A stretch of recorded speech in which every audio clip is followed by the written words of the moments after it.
If you talk to any of the lifers, you'll find out that Leon is their preacher. He's the one that and any of his band members that's worked with him, Jack, all of them, every one of them will tell you how he's ministered to them and shared the word with them.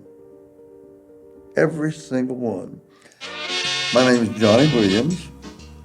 I'm a saxophone player to start with. I am a born-again Christian, same as Leon Russell. He's a Holy Roller, as you know, probably. I had an older brother that played saxophone, and in fact, he's the one that kind of taught me how to play harmony to start with. And some of my most favorite memories are us sitting on a log out in the country or something and playing our horn, playing, tunes together. And of course, my mother and dad let me get away with murder. I was playing in clubs by the 8th grade, 9th grade. I was already playing in clubs and beer bars. And we'd play till maybe 8 to midnight, and then we'd go play after hours joint. And it might play to 12 to 1 o'clock to 4 o'clock in the morning. And as I was coming in, after I'd been playing all night, my dad would be coming out going to work, and I'm coming in, and they let me sleep and take a nap. I made terrible grades in school because I was asleep about half the time. Leon was in band at Cleveland Junior High, and that's how I met him. Also, David Gates was in that band also, and we played together all 3 years in junior high. About the 9th grade, we started getting out and playing clubs and playing places we probably shouldn't have been. Well, Accents, yeah, they had a heck of a group. They were domineering. It was right up there. Bobby Taylor and Cale walked into the dance that David Gates was playing, and of course the crowd seen them. They started hollering, wanted Taylor to sing a song, whatever. And so David Gates, he said, it was embarrassing. He said, David walked out and he said, your fans want to hear you sing a song. You want to sing a song? They was all youngsters, 16, 17 years old at the time. David Gates has been a member of a band that we played in or I played in a whole lot of times. We played a lot of stuff together. He plays piano, he plays bass, he's written a lot of songs. I didn't really like some of his first stuff that he had written, but some of the other stuff that he's written with Brad and so forth, and the tunes that he's done. Last time I actually seen David was in Muskogee. They had an Oklahoma Hall of Fame, and he had been down there, and when he come back up to go to see it, he seen me sitting there. Johnny boy, you still playing your horn? Yeah. And we played at the Dunes Hotel together as the Starlighters. He was a member of that group, and so I got acquainted with him, quite a bit. And I'm really not surprised now that I look, where he'd been, who worked with everybody. I'm not surprised that he become a big artist. Starlighters, the original group, we had Russell on piano, Leon Russell on piano. We had Chuck Blackwell on drums. We had Lucky Clark on bass, and then myself on saxophone, and Lil Feathers on the guitar. There's 5 of us. Picture that you see at the Tropicana Club with Jack Dunham and Jimmy Markham. The reason that Jack and Jimmy was there because they would sing for free and they helped us out. That's where Leon started singing so much. We was going to play a college dance, and they decided we was practicing out at my girlfriend's house, Linda Parsons. My girlfriend's mother come up with the name of the Starlighters. Of course, I'm going with her daughter, and she tagged Johnny Williams and the Starlighters. That's how that come about. It might have been Johnny Williams and the Starlighters, but what I was really good, I could play the saxophone pretty fairly good, but I was really good at being a manager of the band, getting them to gigs. I had a car, and so forth. And when we booked the Jerry Lee Lewis deal, they needed a backup band at Cain's. So, and then after the deal, he wanted us to go on tour with him. Leon had his money saved up to go to college. He's got about 144 IQ, and I talked him into going on the Jerry Lee Lewis road tour. And he cussed me for a few years after that. He finally said, well, I got him pretty good. I guess I shouldn't cuss you. When he went to California, he didn't have enough money to get there to do that. And I happened to have $40 in my pocket. And I thought he needed it worse than I did. So I gave him the $40. He never did pay me back. And I would never let him pay me back after that. When I started playing the saxophone before the 7th grade, I could hear JJ Cale playing guitar a block away.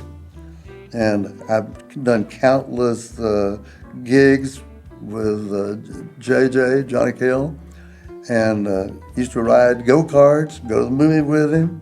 We played clubs, all over. One band started out as Bobby Taylor and the Valentines, and then he went to the service and it became Johnny Cale and the Valentines. JJ Cale wrote a song, Old Lazy Me. I sold it to Daniels for $50, and me and Russell and Cale and all of us went down to KVOO and helped him record it. When he got out of the room, the band all voted, if anybody's never going to be a star, that's him. He become a national star. We had the Starlighters playing out at Homer's Dance Land on 51st and Sheridan. And Johnny Cale had been playing with us. And I showed up and I told Homer, I said, he said, where's Cale at? And I said, he's not going to be here tonight. I said, we're going to use Bob Bumbelow. And he, well, I'm not paying you $15 a piece. I'm only paying you $12. No, we're not going to do that. So there's a club right across the street called the Sheridan Club. Paul Champion had it. And so I said, hold on just a minute, guys. Don't get in a hurry to set up. So I went across the street and told Paul, I said, Paul, I got into it with Homer. He don't want to pay us our fee. So we're going to come over here if you don't mind and play. And you can just charge them $1 a head. We'll just play for the door, okay? Okay. Well, I come back and got him. We went over there and we made more than $15 by quite a bit. And I thought for years and years and years Homer Gafford was going to kill me over that. He didn't. Well, what do you think the Tulsa sound is?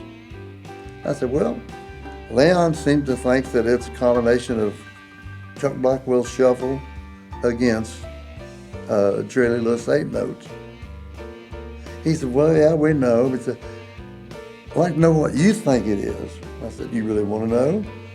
Well, yeah. I said, I think it was a brilliant idea that John Woolley come up with to have something to write about. And I think we've definitely got a Tulsa sound.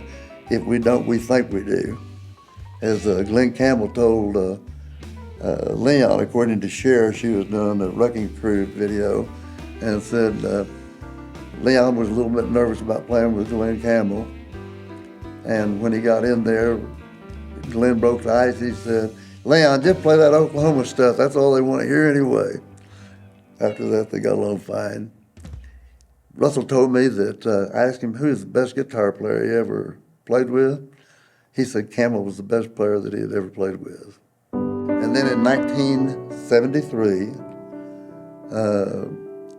my little brother got killed in a real crazy accident, and it scared the life out of me. And as I was talking on the phone to my brother who had told me about what had happened, I said, Lord, I don't know if I can stop smoking, drinking, chasing, but I'll always call you Lord. I will never not do it. So I surrendered my life to Him. I become born again. And I was raised kind of in church, all of my life. But you know how you can't live it, so you don't. And I have quite a ministry and I've got a lot of musician friends that started in church maybe, but they don't think that they can live the life and be a musician and play in clubs. The old devil has just lied to them. But it's a faith deal. It's not what you do. You either have faith or you don't have faith. If you have faith, you're there. Well, I've got real involved in that, and I've never turned my head back. I've still played in all kinds of clubs and deals clear on through. And I've never stopped playing. I've always had a job. When I was on the fire department from 70 to 95, I was laying off and playing 5-6 nights a week in these clubs. We played all over. I think to me, the most important thing, I used to preach at Russell all the time. I was always on him about this and that. And then he come out with his gospel CD. And I asked him, I said, by the way, I said, I liked your CD. What, did you mean all that confession you was making to Jesus? Well, yeah, John David, I sure do. I sure do. I said, well, I guess I won't have to preach at you as much as I have been. He said, I've been trying to tell you for 5 years I'm closer to Jesus than you know about. And I just happen to know him close enough that I know he's really sincere. We was playing at the 7th Floor Club. I had a little band playing drummer Robbie Coe, Rita Taylor singing with me. And anyway, he come up there one cold winter night and he's got his mink coat on. Somebody's wife, Mary, was with him. And of course, I got through with my set and I went over and talked to him and said, by the way, I said, how you like my singing? He says, just things like that, Earl Bostic, guttural voice. So and anyway, he said, by the way, when you get off work, I want you to come with the house and visit with me if you don't mind. Okay. So this little gal that was working with me, Rita Taylor, she, oh my goodness, she's excited. She said, he's going to discover, he's going to make us stars. I said, no, he just wants to know about his friend John Williams, serving Jesus and being filled with the Holy Ghost. That's all it wants. Oh, no. Nope, that's it. We was over there 15 minutes. He showed me his studio. And then out a few minutes later, he said, okay, John David, I want to know all about you getting saved and serving the Lord Jesus. And I want to know if me and my wife, Mary, can come to your church. Yep, you're there. And anyway, well, I just know from knowing him and so forth, he's a real person. He's really special. And if you talk to any of the lifers, you'll find out that Leon is their preacher. He's the one that and any of his band members that's worked with him, Jack, all of them, every one of them will tell you how he's ministered to them and shared the word with them. Every single one.